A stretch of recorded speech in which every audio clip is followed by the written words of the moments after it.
Hey everyone, I hope आप सब अच्छे होंगे।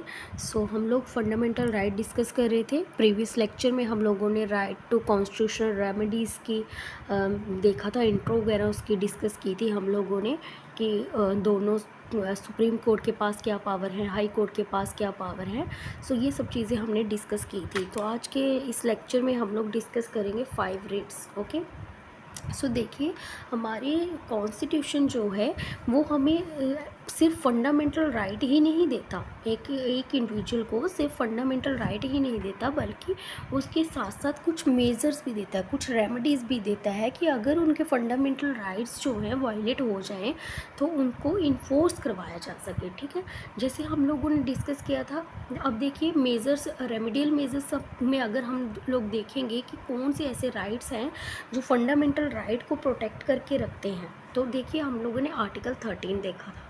आर्टिकल 13 जो है judicial review, okay, judicial review की बात करता है। ठीक है, जुडिशियल रिव्यू की बात करता है। दैट मीन्स कि अगर कोई एग्जीक्यूटिव या फिर लेजिस्लेचर एक्शन, ठीक है, वो किसी इंडिविजुअल के फंडामेंटल राइट्स को वायलेट कर रहा है, तो जुडिशरी के पास जो है पावर है कि वो उस लॉ को, उस पॉलिसी को देखे, समझे, इंटरप्रेट करे, और अगर वो किसी पर्सन के, इंडिविजुअल के फंडामेंटल राइट्स को वायलेट करता है तो उसको क्या करे, क्वैश करे, नलीफाइड करे। ओके, अब उसके साथ ही अगर हमने देखा था कल के लेक्चर में, प्रीवियस लेक्चर में सॉरी, हमने देखा था कॉन्स्टिट्यूशनल रेमेडीज़ की अगर हम बात करते हैं तो कॉन्स्टिट्यूशनल रेमेडीज़ में हमारा आर्टिकल 32 आता है। ये आर्टिकल 32 जो है, ये 32 एक पर्सन को क्या करता है, राइट देता है। ठीक है, राइट देता है कि वो डायरेक्टली जो है सुप्रीम कोर्ट के पास जा सकता है अगर उसका फंडामेंटल राइट जो है वो वायलेट हुआ है तो। ठीक है, ये राइट देता है आपको आर्टिकल 32, और उसके साथ साथ 32 जो है कुछ रिट्स भी देता है। ठीक है, कुछ रिट्स भी देता है, और ये रिट्स जो है, ये रिट्स किसके लिए है, ये रिट्स हमें इसलिए दी गई है ताकि अगर हमारा फंडामेंटल राइट हो तो हम इस रिट्स को कोर्ट में इशू करवाएं अपने फंडामेंटल राइट को इन्फोर्स करवाने के लिए। ठीक है, और उसके साथ ही हम लोगों ने क्या देखा था, हाई कोर्ट के पास पावर है अंडर 226। ठीक है, सुप्रीम कोर्ट के पास पावर है अंडर 32 एंड हाई कोर्ट के पास पावर है अंडर 226। ये दोनों जो है इस आर्टिकल के अंडर जो है जो 5 रिट्स है हमारी, उनको जो है इशू कर सकते हैं। लेकिन इसमें क्या थी, लिमिटेशन हमने देखी थी थोड़ी, इनकी जो है इनके यूरिसडिक्शन को देखा था कि इनकी यूरिसडिक्शन की लिमिट क्या है। देखिए, अगर सुप्रीम कोर्ट की बात करें तो ये सिर्फ अगर फंडामेंटल राइट वायलेट होते हैं तो ये सिर्फ उसी टाइम जो है ये 5 रिट्स को इशू कर सकता है। लेकिन हाई कोर्ट जो है इसके पास पावर है, फंडामेंटल राइट अगर किसी के वायलेट होते हैं तब भी ये रिट्स इशू कर सकता है, या फिर और कोई अदर लीगल राइट है तो उसके भी वायलेट होने पे ये क्या कर सकता है, रिट इशू कर सकता है। ओके, ये सब चीज़ें हम लोगों ने डिस्कस की थी। और एक चीज़ वो देखी थी हमने, अंडर 359 सुप्रीम कोर्ट के पास पावर, प्रेसिडेंट के पास पावर है कि वो क्या कर सकता है, जब national emergency, external national emergency लगी होगी। एक्सटर्नल इमरजेंसी की अगर मैं बात करूं कि मान लीजिए किसी कंट्री के साथ हमारी वॉर चल रही है, तो उस टाइम पे जो है क्या किया जाएगा, आर्टिकल 359 जो है प्रेसिडेंट क्या कर सकता है, हमारे जो फंडामेंटल राइट है उनको सस्पेंड कर सकता है। बट आर्टिकल 20 एंड 21 को जो है सस्पेंड नहीं किया जा सकता। ठीक है, ओके। देखिए, अब 5 रिट्स क्या है हमारे पास, हैबियस कॉर्पस। ठीक है, 5 रिट्स क्या है, habeas corpus, mandamus, prohibition, statutory and quo warranto. ये 5 जो है रिट हैं। मैंने कोई भी टेक्स्ट इंक्लूड नहीं किया, मैं इनको ऐसे ही आप लोगों को समझाऊंगी। देखिए, हैबियस कॉर्पस का अगर देखें तो मतलब क्या होता है, हैबियस कॉर्पस का मतलब होता है to have a body of. Okay, habeas corpus का मतलब ही क्या होता है, to have a body of. और ये कैसे वर्ड है, ये सारे जो आप पढ़ रहे हो ना, mandamus, habeas corpus, prohibition, surgery और कोवरेंटो, ये सारे जो है लैटिन वर्ड्स हैं, लैटिन भाषा से जो है ये वर्ड्स निकले हैं। तो हैबियस कॉर्पस का लैटिन लैंग्वेज में जो मतलब है वो है to have a body of. Okay. ये क्या कहता है, ये कहता है ये रिट जो है इशू की जाती है उस पर्सन के अगेंस्ट जिसके वजह से जो है एक पर्सन को डिटेन्ड किया गया हो, है ना, अरेस्ट किया गया हो। तो कोर्ट जो है ये इशू करता है, इस रिट को इशू करता है कि उस पर्सन को क्या करो, प्रोड्यूस करो, सामने लाओ, ताकि जाना जाए कि जो इस पर्सन की डिटेंशन हुई है, जो एक पर्सन की डिटेंशन हुई है, वो डिटेंशन उसकी लीगल है या इलीगल है, लॉफुली है या अनलॉफुली है, कहीं आर्बिट्री वे में तो नहीं की गई है। सो ये कहता है आपका हैबियस कॉर्पस। ठीक है, अब देखिए हैबियस कॉर्पस जो है वो आपका किस किस के अगेंस्ट जो है इशू की जा सकती है। तो हैबियस कॉर्पस जो है ये आपकी प्राइवेट इंडिविजुअल और पब्लिक ऑफिस, पब्लिक के रिलेटेड भी जो है, एक प्राइवेट पर्सन के रिलेटेड और एक पब्लिक अथॉरिटी के ऊपर भी जो है ये रिट जो है इशू की जा सकती है। ओके, समझ आ गया आपको हैबियस कॉर्पस का।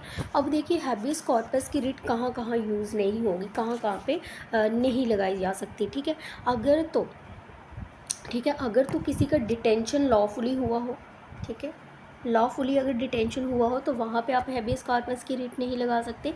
जहाँ किसी का डिटेंशन जो है कोर्ट के ऑर्डर पे हुआ हो, ठीक है, कोर्ट के ऑर्डर पे हुआ हो, तब भी आप उस पर डिटेंशन नहीं लगा सकते, उस पर हैबियस कॉर्पस की रिट नहीं यूज़ हो सकती।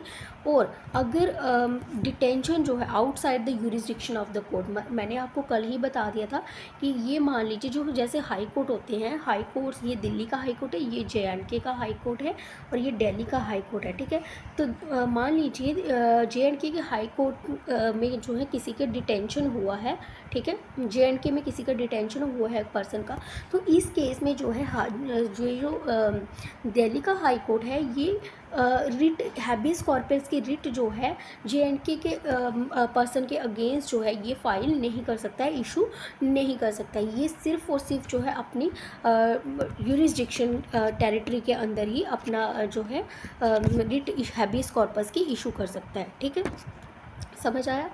सो नेक्स्ट देखिए मैंडमस। मैंडमस का अगर हम देखें तो मैंडमस का मतलब होता है वी कमांड। इसमें जो है सिंपली जो है कमांड दी जाती है, ठीक है, काम को करने के लिए। मान लीजिए कोई पर्सन है, कोई पब्लिक ऑफिशियल है, ठीक है, वो अपना काम जो है वो अच्छे से नहीं कर रहा है, अपनी ड्यूटी अच्छे से परफॉर्म नहीं कर रहा है और या फिर अपनी ड्यूटी को रिफ्यूज़ कर रहा है परफॉर्म करने से, तो इस केस में जो है कोर्ट इशू करेगा उसके अगेंस्ट रिट, उसे हम बोलेंगे मैंडमस रिट। ठीक है, मैंडमस रिट इशू करेगा कि तुम और उसको क्या किया जाएगा, एक तरह से उसको कहा जाएगा, इन्फॉर्म किया जाएगा कि वो जो है अपनी ड्यूटी जो है वो अच्छे से परफॉर्म करे। ओके, और देखिए ये किस किस के अगेंस्ट जो है इशू किए जा सकते हैं। एक तो पब्लिक बॉडी हमने ऑलरेडी डिस्कस कर लिया कि पब्लिक जो बॉडी है उसकी पब्लिक अथॉरिटी होगी, जब पब्लिक बॉडी होगी जैसे पुलिस होगी, ठीक है, इनके अगेंस्ट जो है इशू की जा सकती है। कोई कॉरपोरेशन के अगेंस्ट की जाती है, कॉरपोरेशन वो वाले जिसमें जो है गवर्नमेंट का स्टेक होगा, गवर्नमेंट की ओनरशिप होगी। या फिर इन्फीरियर कोर्ट, इन्फीरियर कोर्ट में जैसे आपके आगे इन्फीरियर कोर्ट, ठीक है, एक होते हैं सुप्रीम कोर्ट, हाई कोर्ट, ठीक है, और नीचे के जो कोर्ट होंगे डिस्ट्रिक्ट कोर्ट, सेशन कोर्ट या ट्रिब्यूनल, वहाँ पे भी जो है आपकी मैंडमस की, अगर वो अपनी ड्यूटी जो है अच्छे से परफॉर्म नहीं करते हैं तो उन पर भी जो है मैंडमस की रिट जो है कोर्ट जो है वो इशू कर सकता है। ठीक है, अब इसमें क्या एक्सेप्शन है कि कहाँ कहाँ पे जो है मैंडमस की रिट जो है इशू नहीं की जा सकती। तो फर्स्ट जो है एक तो प्रेसिडेंट के अगेंस्ट, गवर्नर के अगेंस्ट जो है मैंडमस की, अगर वो अपने काम जो है अपनी ड्यूटी जो है अच्छे से परफॉर्म नहीं करें तो उनके अगेंस्ट इशू नहीं की जा सकती। जो चीफ जस्टिस ऑफ कोर्ट जो है high court, chief justice of high court के अगेंस्ट जो है ये जो है आप रिट इशू नहीं कर सकते मैंडमस की जब तक कि वो अपनी जुडिशियल कैपेसिटी में है। ठीक है, और अगर कोई कंट्रैक्चुअल ऑब्लिगेशन है, दो पर्सन है, ठीक है, ये दो पर्सन है, इन दोनों के बीच में कोई कॉन्ट्रैक्ट हुआ था, ठीक है, तो इन कॉन्ट्रैक्ट को जो है ये ए पर्सन है, ये बी पर्सन है, ठीक है, मान लीजिए इसका कोई टेक्सटाइल की कंपनी है, ठीक है, और इस पर्सन ने जो है इसके साथ जो है कॉन्ट्रैक्ट किया था कि हम इतना जो है सामान जो है, इतने गुड्स जो है आपसे ले लेंगे, ठीक है, बट बाद में जो ये बी पर्सन है ये रिफ्यूज़ कर रहा है लेने से, ठीक है, तो इस केस में जो है ए पर्सन जो है मैंडमस की रिट जो है इसके अगेंस्ट जो है इशू नहीं कर सकता। ठीक है, समझ आया आप लोगों को। और उसके बाद अगर बात करें तो उसके बाद हमारे पास जो रिट आती है वो है प्रोहिबिशन। प्रोहिबिशन जो रिट है, सिंपली फॉर प्रोहिबिशन का मतलब होता है फॉरबिड करना, ठीक है, किसी को रोकना।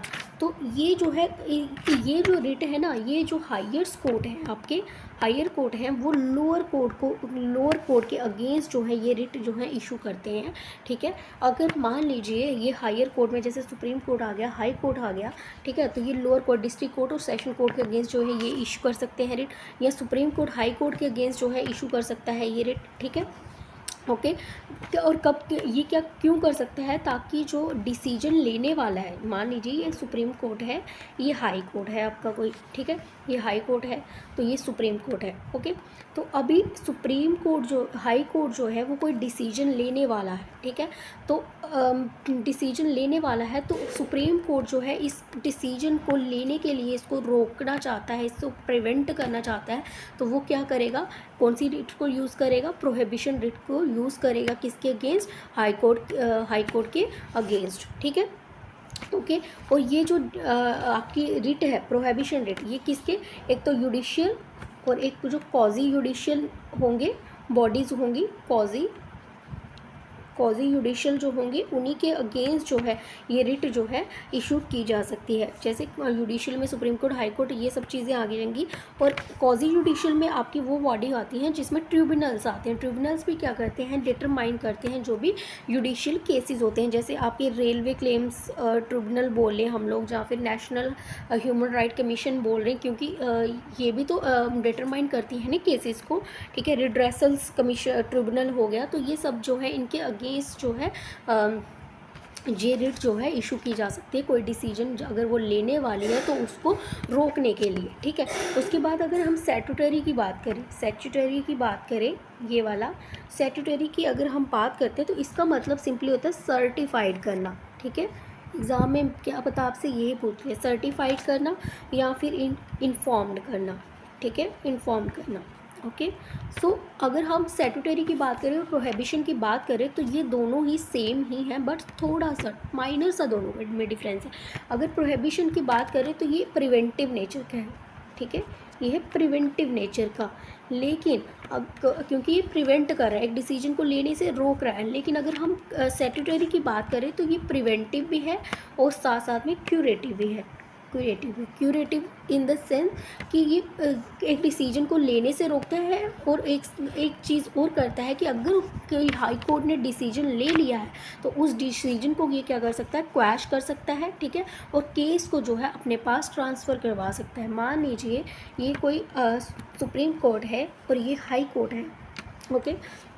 तो अभी सुप्रीम कोर्ट है, ये हाई कोर्ट है, हाई कोर्ट ने जो है कोई डिसीजन ले लिया है। ठीक है, प्रोहिबिशन का मैंने प्रिवेंटिव का आपको बता दिया, मैं क्यूरेटिव नेचर का बता रही हूँ। मान लीजिए इसने कोई डिसीजन ले लिया, और ये डिसीजन जो लिया हुआ है ना, ये हमारे लॉ के एथोस के अगेंस्ट है। ठीक है, ये डिसीजन जो इसने लिया है ये हमारे जो कॉन्स्टिट्यूशनल लॉ है उसके एथोस के अगेंस्ट है, तो इस केस में क्या कर सकता है, सुप्रीम कोर्ट जो है ये स्टैट्यूटरी की रिट जो है हाई कोर्ट के अगेंस्ट जो है इशू कर सकता है कि जो केस है भाई वो तुम लोग क्या करो, मुझे ट्रांसफ़र करो। ठीक है, ये वो केस को अब ट्रांसफ़र करके अपने पास ले सकता है, और जो इसने जजमेंट ली थी पहले, इस जजमेंट को क्या कर सकता है, क्वैश कर सकता है। ठीक है, इस जजमेंट को क्वैश कर सकता है, और दोबारा से जो क्या कर सकता है, इस मैटर पे जो है, जो भी मैटर होगा उस पर जो है अपनी जजमेंट दे सकता है। ठीक है, ये किस कौन कहता है, ये किसकी बात की हमने, स्टैट्यूटरी की बात की। ठीक है, आई होप आपको स्टैट्यूटरी की भी समझ आई होगी। ठीक है, हमारी रहती है लास्ट वन वाला, कोवरेंटो।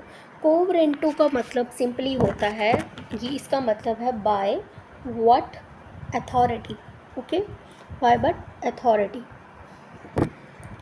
बाय व्हाट अथॉरिटी और वारंट। ठीक है, ये क्यों इसकी बात करता है, ये बात करता है कि अगर मान लीजिए किसी पर्सन को किसी पब्लिक ऑफिस में रिक्रूट किया गया है। ठीक है, पब्लिक ऑफिस में किसी पर्सन को रिक्रूट किया गया है, तो ये रिट जो है उस पर्सन के अगेंस्ट जो है इशू की जाती है, ताकि इंक्वायरी की जाए कि उसकी जो रिक्रूटमेंट है इस पब्लिक ऑफिस में, ये जो है लीगल तरीके से हुई है या फिर इलीगल तरीके से हुए। मान लीजिए एक एग्ज़ाम्पल देती हूँ मैं आपको। अभी देखिए, आप लोग जब एडमिशन लेते हैं, पहले तो पीजी के लिए ही जो आपको एडमिशन लेनी होती थी, एलिजिबिलिटी टेस्ट होता था। अभी तो ग्रेजुएट वालों का भी एलिजिबिलिटी टेस्ट हो रहा है।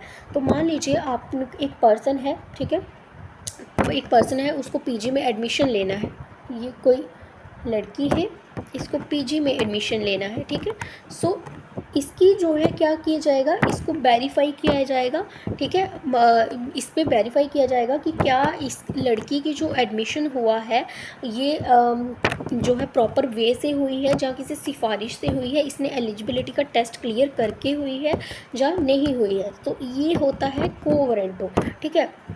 मान लीजिए हमें किसी पर्सन पे जो है डाउट था, जब नहीं भी डाउट था तो हम लोग क्या करेंगे, कोई पब्लिक ऑफिस में बैठा है तो हम जानने के लिए कि क्या उस पर्सन जो क्लेम कर रहा है, ठीक है, उस ऑफिस में जिससे उसे बिठाया गया है, कहीं उसका इलीगल तरीके से तो वहाँ पे रिक्रूटमेंट नहीं होगा, कहीं ये पर्सन जो है ये इनकम्पिटेंट तो नहीं है इस ऑफिस में बैठने के लिए। मान लीजिए कि एग्जाम्पल के तौर पर अगर मैं देती हूँ कि आपने एक जो है इसरो में जो है आप साइंटिस्ट वहाँ पे वर्क करते हैं इसरो में।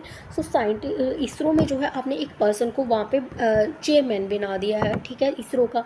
लेकिन उस पर्सन को जो है उसके रिलेटेड, ठीक है, साइंस के रिलेटेड, साइंस बैकग्राउंड में उसका बिल्कुल भी नॉलेज नहीं है, लेकिन आपने उस पर्सन को जो है वहाँ पे बिठा दिया है। तो या क्या ये पर्सन जो है अपनी ड्यूटी जो है अच्छे से परफॉर्म कर पाएगा? नहीं कर पाएगा। तो इसीलिए ये रिट इस पर्सन के अगेंस्ट जो है को वारंटो की इशू की जाएगी कि भाई जाना जाए कि इस पर्सन की जो ऑफिस में बैठा हुआ है क्या ये कॉम्पिटेंट है भी है इस ऑफिस के या नहीं, क्या ये पर्सन जो क्लेम कर रहा है क्या ये लीगैलिटी है भी है इसमें या नहीं। तो उस केस में जो है कौन सी रिट इशू की जाएगी, उस केस में आपकी को वारंटो की, एक सेकेंड, उस केस में आप लोगों की को वारंटो की रिट इशू की जाएगी। ओके, ठीक है। और ये को वारंटो की रिट जो है ये कहाँ पे इशू की जाती है, जो ऑफिस आपके परमानेंट करेक्टर के होंगे, ठीक है, परमानेंट करेक्टर के होंगे। परमानेंट करेक्टर के आपके वही होते हैं ऑफिस जो जैसे देख लीजिए गवर्नमेंट ऑफिस जो होते हैं वही जो है आप लोगों के परमानेंट नेचर के होते हैं। अगर कोई प्राइवेट नेचर का है, ठीक है, प्राइवेट कोई कंपनी है तो वहाँ पे जो है आप लोग ये रिट इशू नहीं कर सकते।